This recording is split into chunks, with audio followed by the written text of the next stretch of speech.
Hello and welcome to Hillbilly Cat History. For those of you that have been following my live streams, we're going to take a little bit of a break today and we're going to look in a different direction.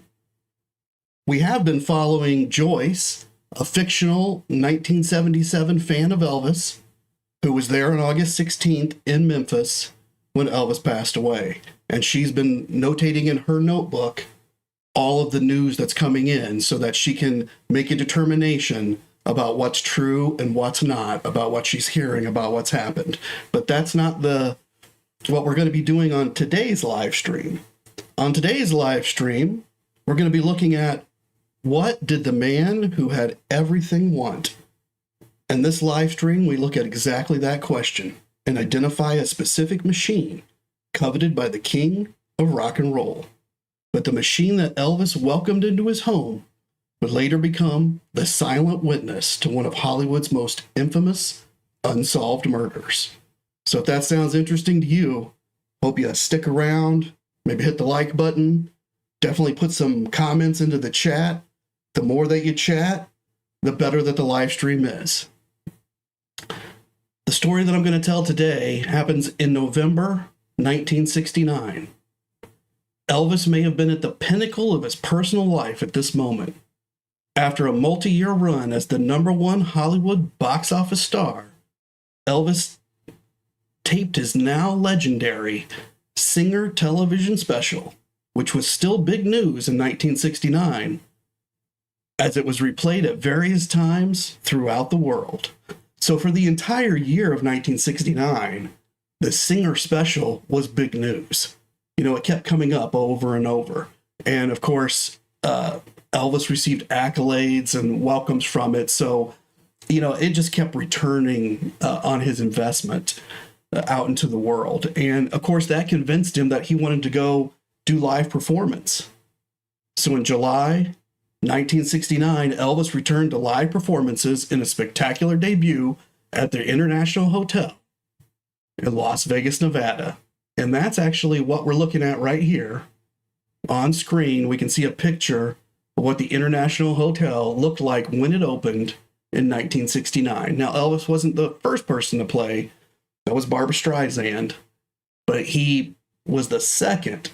And he set all the records. And everyone tried to keep up with him after that. But no one could.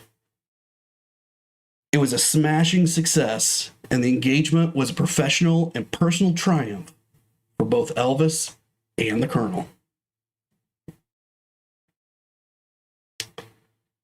At this point in time, Elvis has a daughter. She's nearing 2 years of age, and he's got a beautiful wife. Right now, he lives in multiple beautiful homes, and he has everything that money can buy. He does have great loss and great pain ahead, as well as new mountains to climb. He's got horizons to conquer, but that's all in the future. At this moment, he has achieved the greatest personal successes of his life with only the absence of his mother to cast a shadow. That's the only thing that really brings him down, is that Gladys isn't there to share it with. But since he's got back from the army, things have just gone up and up and up. He dominated Hollywood for 8 years. Now, towards the end of that run, he did get bored and he wanted to move on. And they worked it out to do that Singer special, and then he got back into the live performances. But he didn't have his path planned out. You know, he moved into that and took it organically and had great success with it. So now we're closing in on November 1969. And just before this, in October, on October 5th, 1969, Elvis flies to Los Angeles. And then he continues on to Hawaii. And he's got with him Priscilla, Vernon's wife, Dee Presley. He's got Joe Esposito and his wife. He's got Patsy Gamble, who is his double first cousin, Patsy Presley Gamble, and her husband. And he's got Jerry Schilling and his wife. So he's got a lot of people with him. And they're on a trip that's paid almost entirely by the International Hotel. So the engagement went so well in July, and the International Hotel signed him for more and was so tickled pink with him that they have paid for this Hawaiian vacation for him.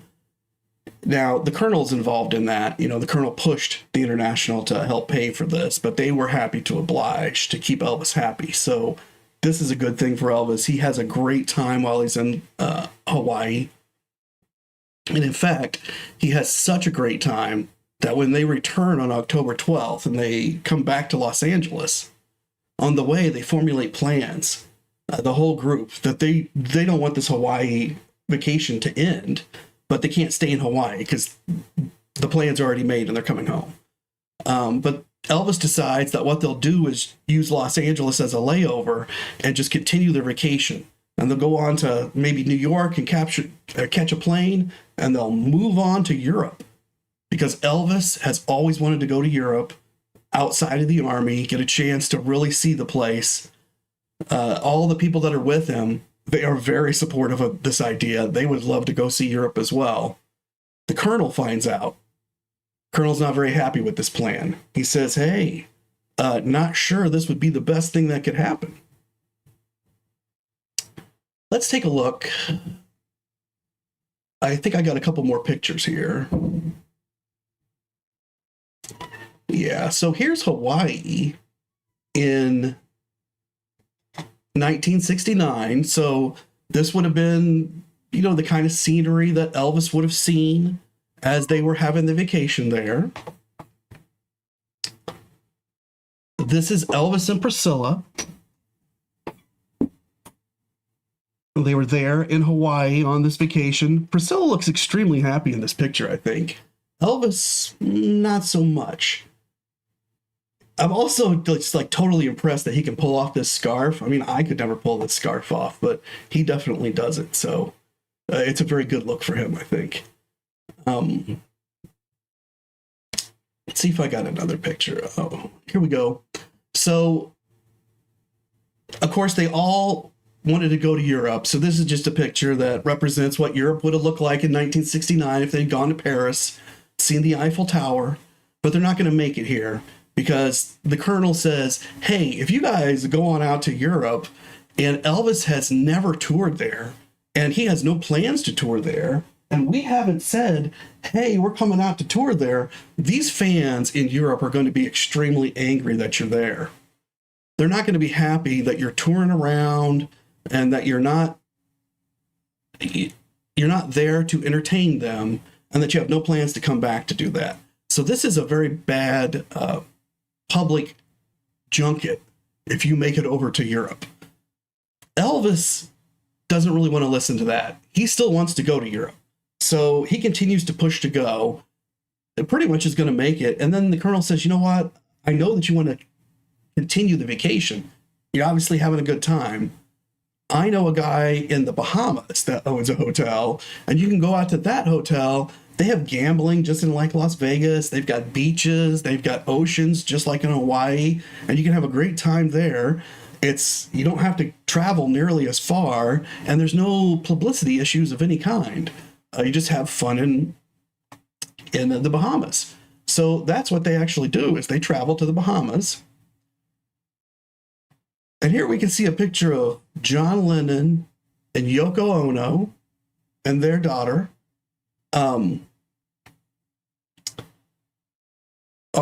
This picture was taken in the Bahamas in May of 1969. So going to the Bahamas as a celebrity, a rock and roll celebrity, that's something that's done. People do this. John Lennon does it. So to Elvis, it was probably pretty acceptable to go out to the Bahamas. I don't think he'd ever been there, so it was a new place to go, and the Beatles went there, so they must have something going for them. So they went on out to the Bahamas. And then while they were in the Bahamas, here's a picture you can see of Elvis. He's piloting this boat. Priscilla looks very unhappy in this picture, which I think is kind of interesting.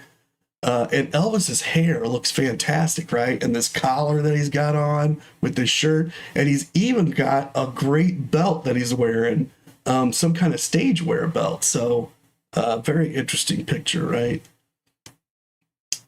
And here we can see that Elvis is having fun in the ocean. He's swimming around. He's got himself a kickboard. So he definitely had a good time out here in the Bahamas. Now this picture, this is somebody we've actually talked about on another live stream. This is Rana Barrett. So Elvis was staying at the Paradise Hotel. And while he was there, he went and gambled at the blackjack tables. And Rana Barrett saw him at the blackjack tables. And she later published an article in November that came out on November 6th, 1969. And it detailed that she had seen him, that he was gambling at the blackjack tables, that he had a girl on each arm. You know, she wasn't out there gossiping to try to make Elvis look good. Now, Rana, if you've been following the other live stream, on the day that Elvis passes away, that very night, even though the medical examiner has already come out and said that Elvis died of natural causes, Rana Barrett goes on national television and says, Elvis died of drug overdose. We're going to find out later that Elvis died of drug overdose. I'm going to be correct in this. And she was very vociferous about it. And she went onto several television shows over the next several days. And that morning, she had actually been on Good Morning America because she had interviewed the people that were behind Elvis, What Happened, the book.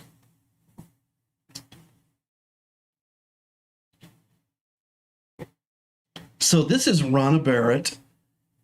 She was, during the same year, 1969, Time Magazine interviewed her, and they ran an article, and it was titled Rana Barrett TV Snoop. And in this article, she had a quote, and they cut this quote out, and they put it in big letters above her head. So I don't know if she agreed with this quote, or whether she felt like this quote personified her, but whoever wrote the article and cut it out, they must have. And her quote is, I don't sit down and connive to ruin somebody. That's a pretty powerful quote, I think. So I'm just going to quote it one more time. I don't sit down and connive to ruin somebody. And this is the person that saw Elvis while he was having fun on his vacation, published, some innuendo that maybe things weren't great with Elvis because he's gambling and he's got these girls on his arm. And on the night that Elvis passes away, of course, she goes out and says that he was abusing drugs and that that's what killed him. And she's absolutely sure that's right, even though the medical examiner has already said that it was natural causes.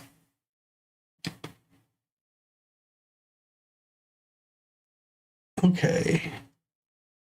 Now this is a picture of Sony, a big Sony building in Japan in 1969, because this is where the Sony Corporation enters the story. In October of 1969, Sony released a prototype of what we would think of now as a VCR. And it was called a U-matic. And it was a big giant machine with a big giant cassette. And you could tape stuff off broadcast TV. You could hook a video camera up to it and tape stuff off the video camera. You could play these things back. You could do some limited editing. They had built it for the consumer market, so it was meant to, like be sold at department stores and people purchase it and take it home and use it at home. But the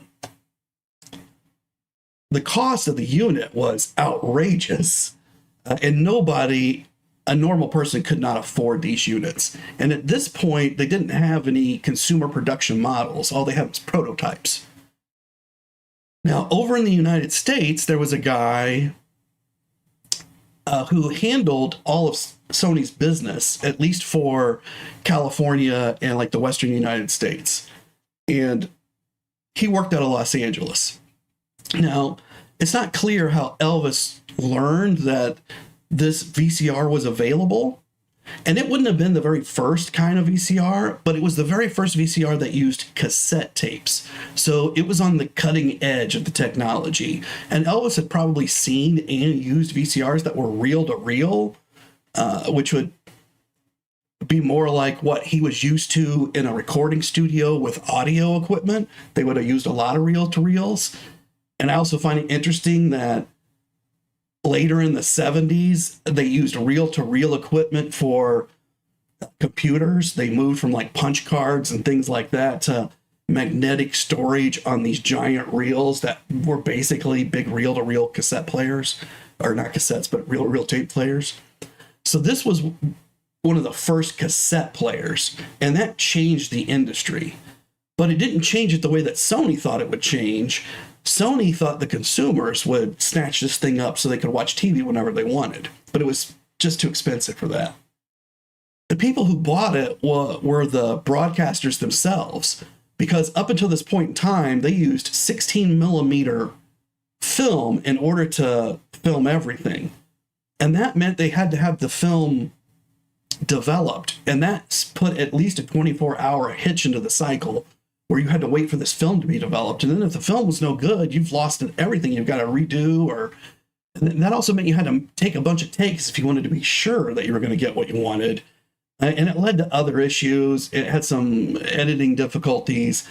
There was some expense involved. So these much cheaper cassettes, which were much larger than we think of a VCR cassette or like a VHS cassette, these were like 3 times the size of that, but they held a lot less minutes on each one. But these changed the entire broadcast industry because they could now tape things very quickly and then pass them around, and it just sped everything up, and it was cheaper. Now, shows like The Twilight Zone had already been using videotape technology. Like almost all the Twilight Zones that you see, the old episodes, they were on videotape, which cut down their production cost. And so TV had been moving to videotape anyway, but now that it moved to these cassettes, it just took off. But John didn't sell, that wasn't his primary business. John Henry Carpenter. It's a name some of you might recognize, but if you don't recognize it, he is an infamous individual, and I'm going to detail who he is in just a minute.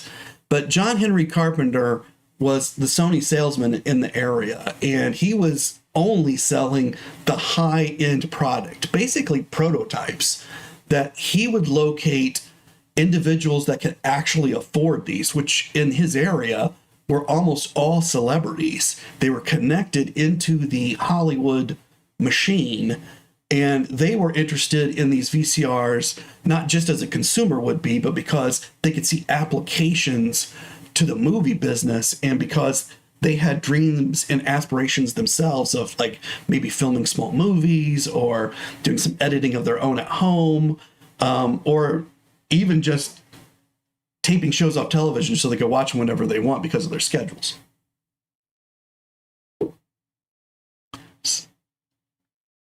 So John, he developed this strategy of finding these people. And he sold them things like high-end audio equipment, video recording equipment, which almost nobody else had, and these VCRs, along with other Sony stuff that nobody else in the country had. So one of the people that he found was Red Skeleton and Lyndon B. Johnson. So here's a picture of Lyndon B. Johnson. John Carpenter said that this was the very first person in the United States who bought this particular kind of VCR. It's called the U-matic VCR. So he sold one to Lyndon B. Johnson, who was a president of the United States. He took over for Kennedy when Kennedy was assassinated. A very famous individual, not connected directly to the Hollywood scene, but he liked technology. For instance, he had this car that you could drive into water and then it would float. And on his giant ranch in Texas, he had a little river stream kind of thing. And to cross it, you had to drive through in this car, and it would float a little bit across the river and then come out on the other side. So he was a big guy into technology, and that's why he wanted it. And then this is Red Skeleton. He was a famous comedian back in the day. very connected into the Hollywood scene, and he would have been getting this VCR because he loved the technology and wanted to use it within his productions and things like that, to experiment with it. Another guy that liked it and wanted to experiment with it, Alfred Hitchcock, one of the most famous directors of all time. So when you think about Alfred, I'm sure you think about a lot of his great films, and they were pretty much all done on film. But here he was playing around with a VCR, probably at his own house, trying to figure out how this magnetic tape stuff worked. I'm sure he used it on the Alfred Hitchcock show that was running on television. But now he could personally do this by himself, and he wouldn't need necessarily a technician or anything like that. Now, this is a picture of where Elvis was living at the time.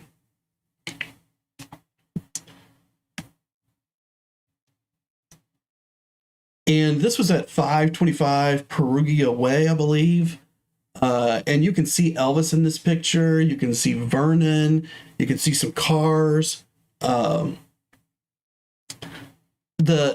architecture, I think, is very interesting because it's got like a flat roof kind of thing. Now, he was leasing this. And this is where John Carpenter came to deliver a U-matic VCR. And here we see a picture of what that would have looked like. Notice that it's a top-loading machine. You put the tape into that drawer on the top and you push it down. It did not automatically suck the tape down. You had to manually push this thing down. This VCR is a lot bigger than it looks, because when you look at it, you're thinking, oh, that drawer on top is about the size of a VHS tape, but it's not. That drawer is really large, about 3 times the size of a VHS tape. The entire unit weighs about 75 pounds. And in today's money, it would have cost about $18,000 to own this unit. So this was not cheap. I think about that time it was about $1,800 to $2,000. But in today's equivalent money, that would be about $18,000. So this wasn't something that you bought on a whim. This wasn't something a normal person was picking up and taping television shows. Once you brought this into your house, you weren't moving it around a lot because it weighed a lot. This was a very large unit. And here we can see some of the tapes. And again, this is deceptive because you again think, oh, it's about the size of a VHS tape. But again, it's about 3 times larger.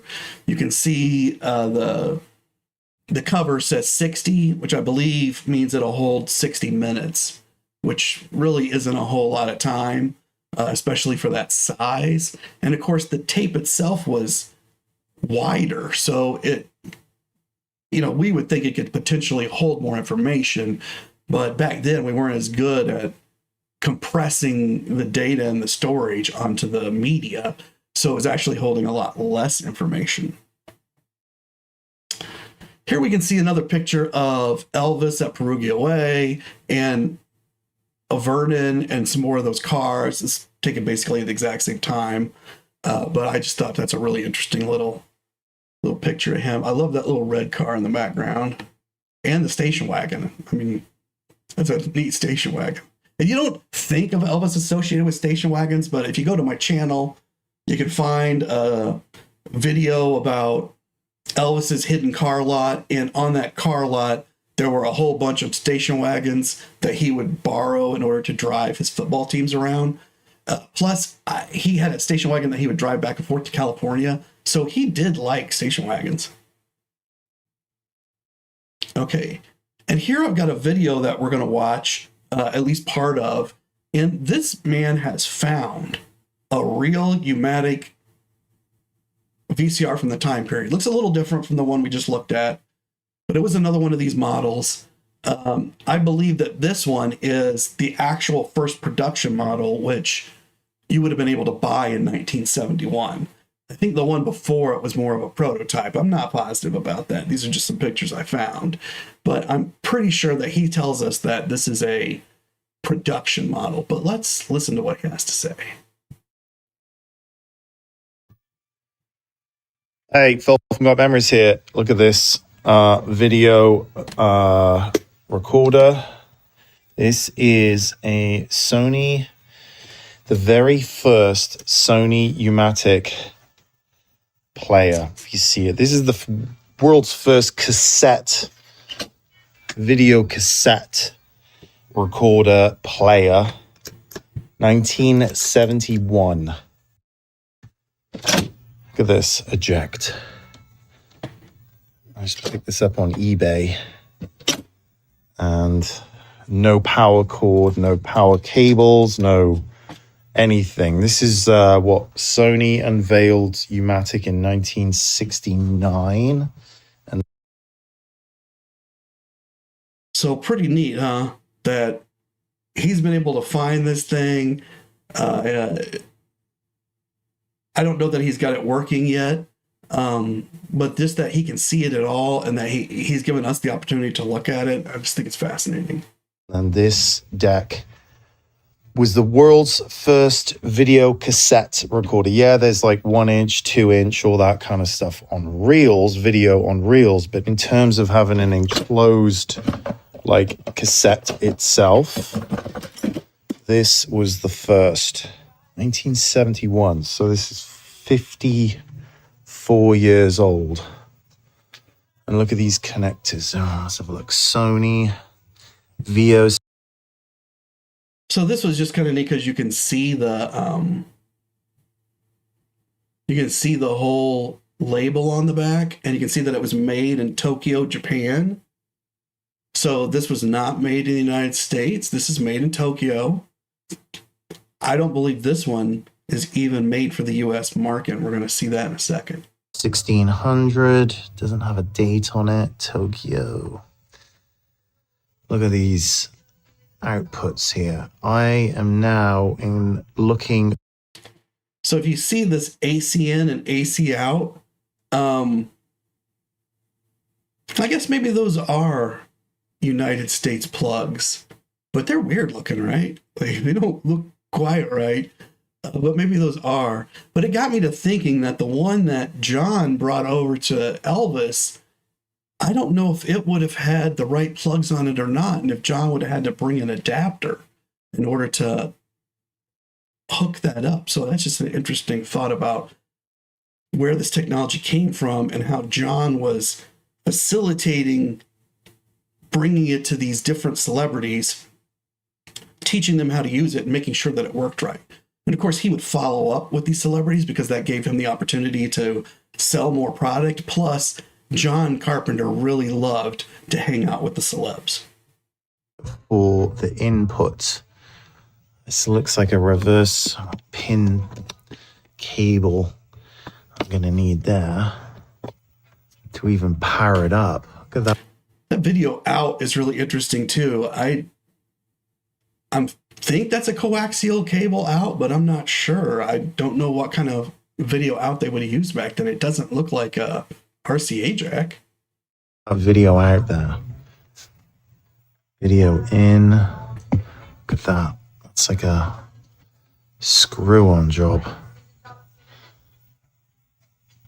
And yeah, so stay tuned. This thing here weighs about, trying to pick it up with one hand, it's 75 pounds on the box.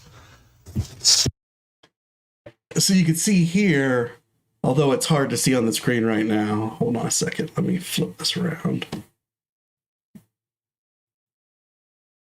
So you can see here that it's 75 pounds was the shipping weight on this device.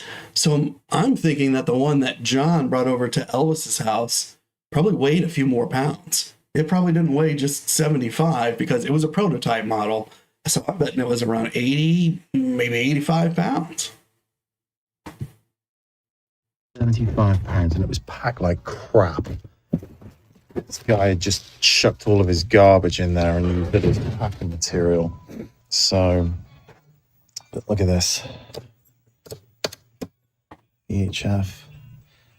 Tuning. Now that dial that he just flipped, that brings back so many memories because I never saw a dial like that on a VCR, but all the early TVs I remember, that's how you changed the channel, as you flipped a dial that was just like that. So I don't know how many of you that are watching remember those kind of dials, but that's the way it used to be. TV. There's some. You can record on it.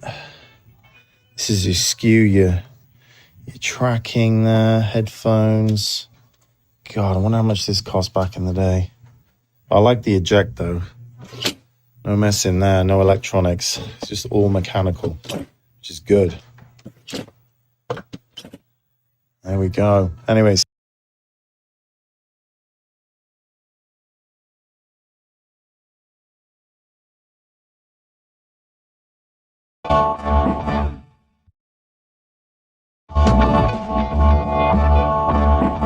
All right, everybody, we are back. We have got one very final thing to show you as sort of a wrap up. We'll wrap up in addition to this. And so we have Steve brought up his U-matic player. And we're going to show you a picture of that. We're going to show you a picture of that. And if anybody knows where we can get a plug-in for those things, we want to plug it in.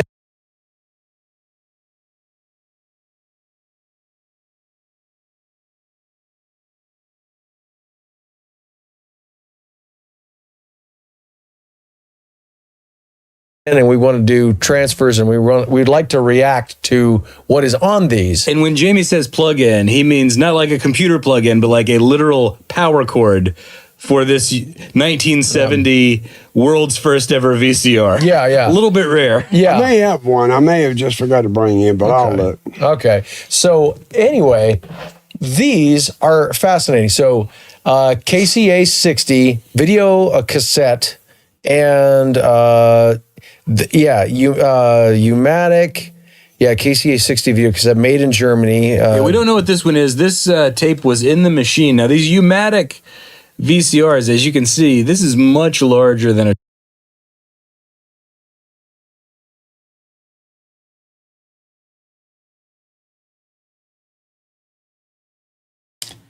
Marion, thank you so much for letting me know that the microphone is out. I don't know how long I've had it out there, but I was trying to point out that these videotapes are very, very large, much larger than the VHS ones, and that they're being manufactured by the same people that you would have seen manufacturing the videotape, the VHS tapes later, BASF. I'm sure if you remember VHS tapes, you probably saw that logo a lot. And then they were also producing professionally done tapes that actually had Hollywood movies and stuff on them, that they couldn't fit a whole movie onto one tape. So those would be multiple cassettes in order to have the entire video. So just an interesting little side note about how the videotape industry that we think of later started right here. It was already going, and Elvis was one of the very first people. You know, he wasn't renting video cassettes because they didn't do that, but he was getting as close as it got. He was purchasing them. traditional VHS. Yeah. This was the first ever home video recorder and player. The prototype was debuted in 1969. The one that we have is actually, well, you want to tell about this, Steve? Yeah. Well, yeah, it was the first. Now, these, I have some of these from, mostly TV stations have them. Yeah. And we would do something with Orion or whatever. If they made a tape, they'd always give us, say, well, we do this. We don't have one of these machines. But I had read an article, and I think I have it somewhere, that Elvis bought the very first home version of it, or home for use, home in use. And he bought one for California. I don't know what house, it was 70. It would have been a 70s house. Yep. And he bought one for Graceland. So he bought two. When he got the first VHS, and he probably got the first one of those, I remember, because Charlie got it, he moved the one out of the bedroom at Graceland down to Charlie's apartment. Wow. And I remember Charlie. He's talking about Charlie Hodge. And what he's basically saying is that as Elvis bought these different forms of technology, he probably had them in his bedroom. He's using them a lot in whatever house that he's in. Because Elvis loved that technology, those new toys, and he'd play with them. And he'd eventually tire of them or get the next one in the series, the upgrade. And then the old one would go somewhere, and a lot of that stuff kind of went to Charlie's room. And then Charlie would play with it for a while, and then he'd eventually move it on. And I don't know if you've ever watched any of Danny Smith's Memphis Mafia Kid, but I definitely remember one where he talks about playing the Atari 2600, the very first Atari system that came out after Pong, and he played that in Charlie's room because Charlie was an early adopter of technology, just like Elvis, and kind of got into that kind of thing. So I think that it's interesting to bring Charlie into this mix because he had a room at every one of Elvis's houses. So on the day that John Carpenter came and brought the U-matic and taught Elvis how to use it, the chances that Charlie was sitting there and learned at the same time, very, very high. Let's listen to the rest of this. Had Aloha from Hawaii. Matter of fact, he took, I know I'm right, Terry Mike Jeffrey up to his apartment to watch it. Oh, okay. Which means that Elvis had Aloha from Hawaii on one of these. Right. Yeah. And this one was in California. When he got it, he gave it to Sonny and Judy, and they put. And he's saying that Elvis had his own movie on one of these tapes. So you've got this brand new technology, and they're producing videos of you because you're selling this kind of stuff. Your image and the work that you have done is one of the reasons that people would want to buy these machines and buy these tapes. It in their room, 74, and everybody leaves. They take it with them. Yeah. And I just think it's so neat. This is a machine that was in Elvis's bedroom from 70 to probably around 73, maybe. Yeah. When the VHS came out. When he wanted to watch a movie, hits the button he hit. That's what he watched. Yeah. And these are labeled. We're trying to figure out what this is. We don't know if this is some, like us when we left, they gave him their copy, or this something he copied off TV. Yeah. Because we haven't watched it yet. Yeah. So so what's really interesting, we're gonna start over here, I suppose. And these say Stay Away Joe. So I mean, I don't understand why I don't get why they would give him U-matic tapes. Well, they may someone may have made Sonny a copy because he has kind of a prominent role in that. You know what? That's true. Yeah. Yeah. I think there's a good chance that they gave him tapes so that he could see the movie before it actually came out. And that the reason that these tapes still exist is because he gave them to Sonny West, because Elvis was not a guy who really liked to rewatch himself in anything. Even in his record collection, he didn't really listen to his own records, his own recordings. He listened to other people. He didn't want to watch his own movies. He watched other people's. And you can see how big these tapes are. So they take up a lot of storage area. So if you have an old U-matic machine and you're getting a new one and you hand yours off to Sonny West, there's a good chance you gave him a stack of tapes to go with it. Or even if you're just clearing stuff out and you look over at Sonny and say, hey, do you want all these tapes? And he says, yeah, and he takes them. And you don't mind because these aren't tapes you're going to rewatch. These were given to you for a business purpose. You used them for that business purpose, and now they're just sitting around. That's my take on how these tapes survived all this time, and that we are able to see them, and then they're not like at Graceland or within the archives. I'm just looking to see if there's a year. There's not a year on these at all. No. And this, we know that the player debuted in 1969. The first commercial ones available, which is the unit we have upstairs, yes, was available in 1970. And this format of home video kind of flopped as a commercial venture, but was adopted by TV stations because the thing was too big and cumbersome and expensive for most people who wanted to watch videos at home to bother with. You know? Right. Yeah. Unless And that's pretty much the extent of what they're going to tell us. They have this gentleman in the middle knew Sonny West personally. He has a little bit of knowledge that Sonny's given him about the U-matic. But like he said, he hasn't actually watched these tapes. They don't know if the U-matic players work. Like you saw with the guy we watched a few minutes ago, he's got a U-matic player that he hasn't been able to hook up yet. So the really interesting part about this part of the clip is that they have these tapes in their possession. There are more of these tapes that still exist. It's possible there are things on these tapes other than what is written on the labels. And even if it's only what's written on the labels, it sure would be interesting to watch and see, was this a tape that somebody in film production made for him so that Elvis could watch this movie before it was released? Or was this something that they were playing around with and he got some production guy to make a copy of? Or did he tape it himself off of a television rerun? It would just be fascinating to know that. And maybe one day these guys will be able to look at that and let us know. Let's look here. And of course, we were talking about Charlie. Here we've got a picture of Charlie. And he's there at the gates of the house, getting a little gate girl action, looks like. He sure looks happy here, and so does she. So whatever was going on this day, I'm sure Charlie went down. He probably talked to the people at the gate a lot, and he sure looked happy to be living there. So, we don't get to see a lot of Charlie.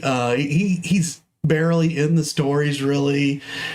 He's always like a comic foil, kind of like Lamar. But these people were fully rounded individuals that Elvis had him around, especially like Charlie, because he was funny. He would crack a lot of jokes, and we don't really get to hear any of those jokes or know exactly what happened. So I like to see a picture of Charlie like this when I can.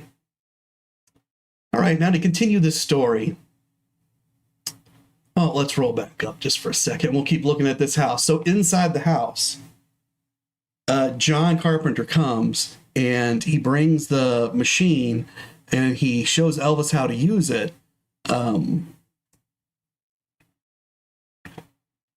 me just roll down in my notes here.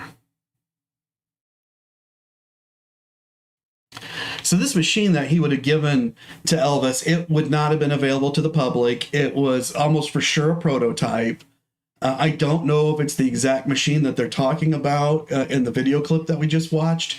He was mentioning 1970 or something. We know for sure the first production model rolled out and was available in 1971. Now, that doesn't mean that an earlier production model wasn't available in Japan. So that might have been. But in this early in the timeline of that VCR, I'm almost positive it's a prototype.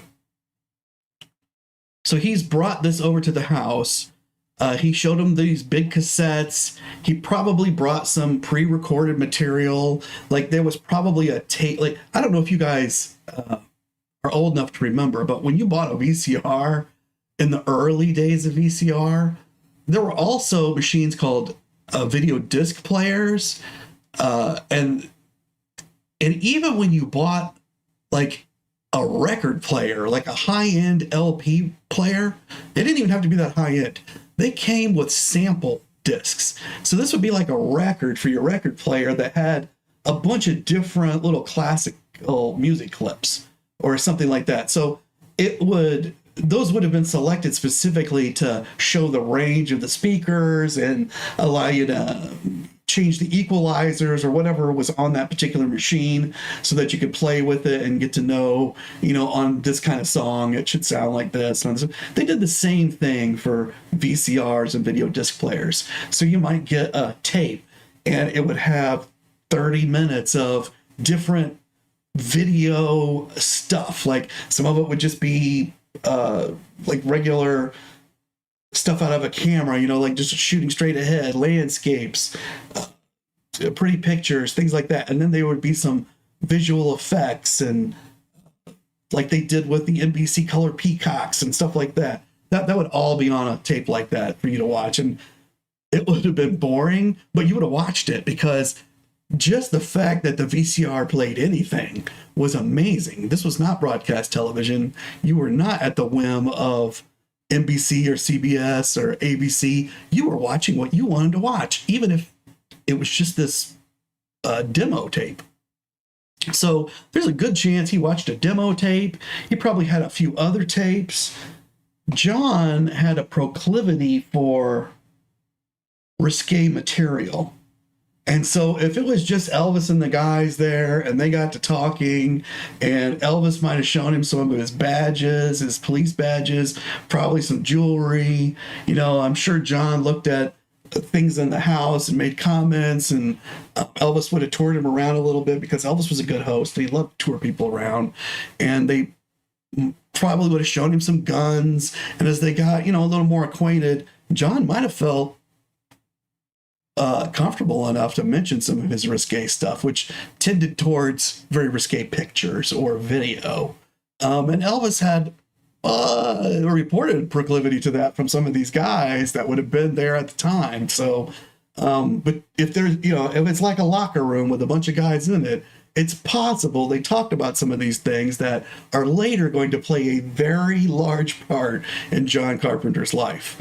So I just think that whatever they talked about, I sure would love to have had a tape recorder in there so that we could hear what John and Elvis talked about. Because John, he goes on, he doesn't come back and see Elvis again. But, well, before I get away from this, John told this story in an interview about going to the house and showing Elvis the VCR. So I'm going to read his exact quotes so that we've got those captured within this live stream for historical purposes, and so that you guys know exactly what he said. And he said, quote, "I go to the front gates and I'm told, leave your pencils out here. You won't write down what you see in here and what you do in here. You won't talk about it with anyone. But while you're here, your wish is our command." And John went on to say that Elvis was an excellent student, that he was alert and full of life, and that before he left, Elvis gave John a small painting of Elvis that a fan had done. So Elvis often received gifts of artwork from the fans, many of which were pictures of himself. So he took one of these small paintings and he gave it to John. And John had it years later when he gave this interview. He still had it. So that's all John really said about what happened on this night. But there was, we can read into this that Elvis was an excellent student. John taught him something. John sat and showed him all the different controls on the VCR, that Elvis was alert and full of life. Elvis was interested in this VCR. He liked technology. He liked the thought of being able to control his own destiny and watch what he wanted when he wanted. He liked the thought of having one of his guys tape his shows for him so that he wouldn't miss them ever again. Because Elvis liked TV. He did like TV shows. Elvis spent a lot of time in hotel rooms, and they all had a TV, and a TV became a good friend to Elvis. He played it a lot, even when he wasn't watching it. It was almost always on. So Elvis and the TV, they had a special relationship. So he would have really loved this VCR. So let's go on to talk about what happens with John after he leaves the house. We know what happens with Elvis.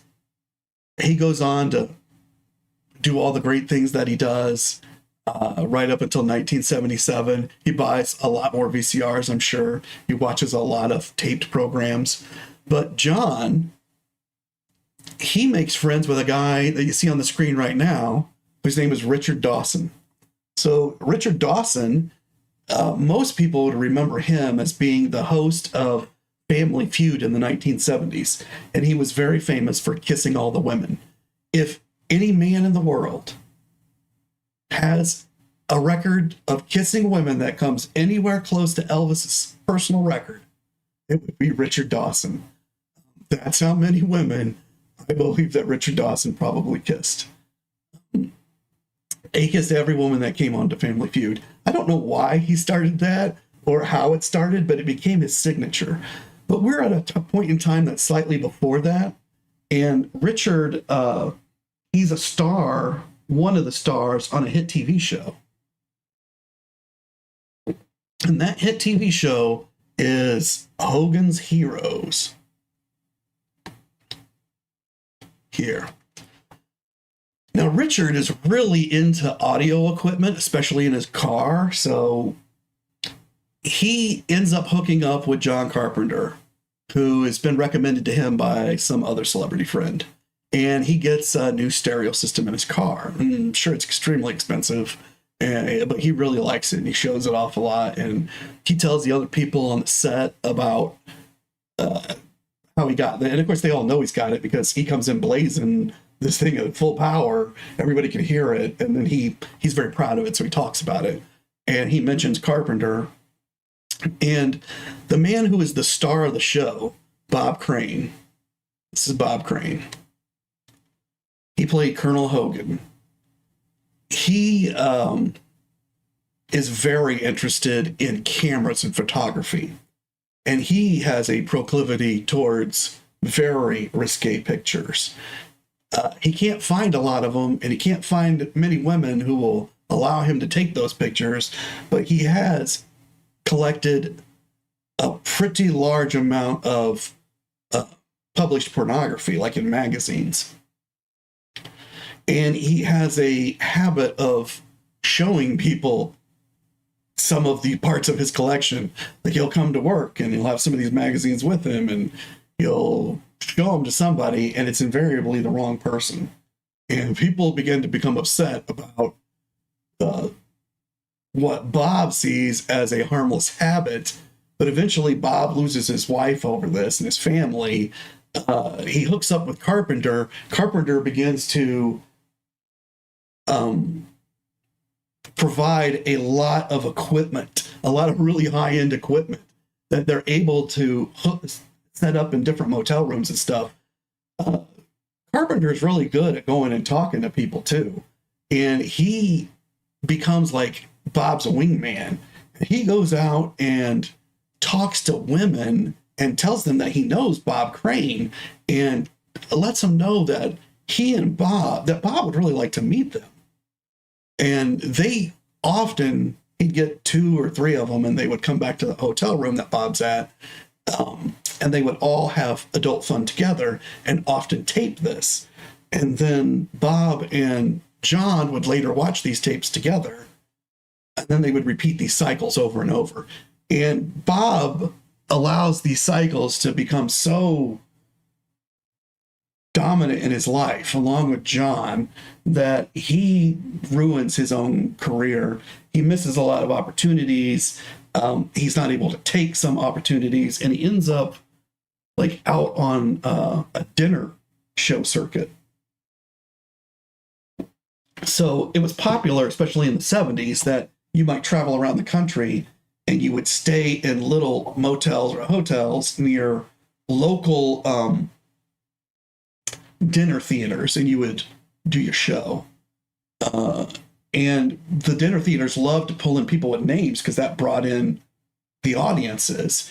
But the names who were willing to do that were often people either in the very beginning of their career or whose careers were declining.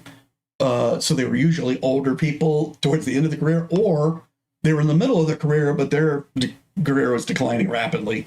So that was Bob.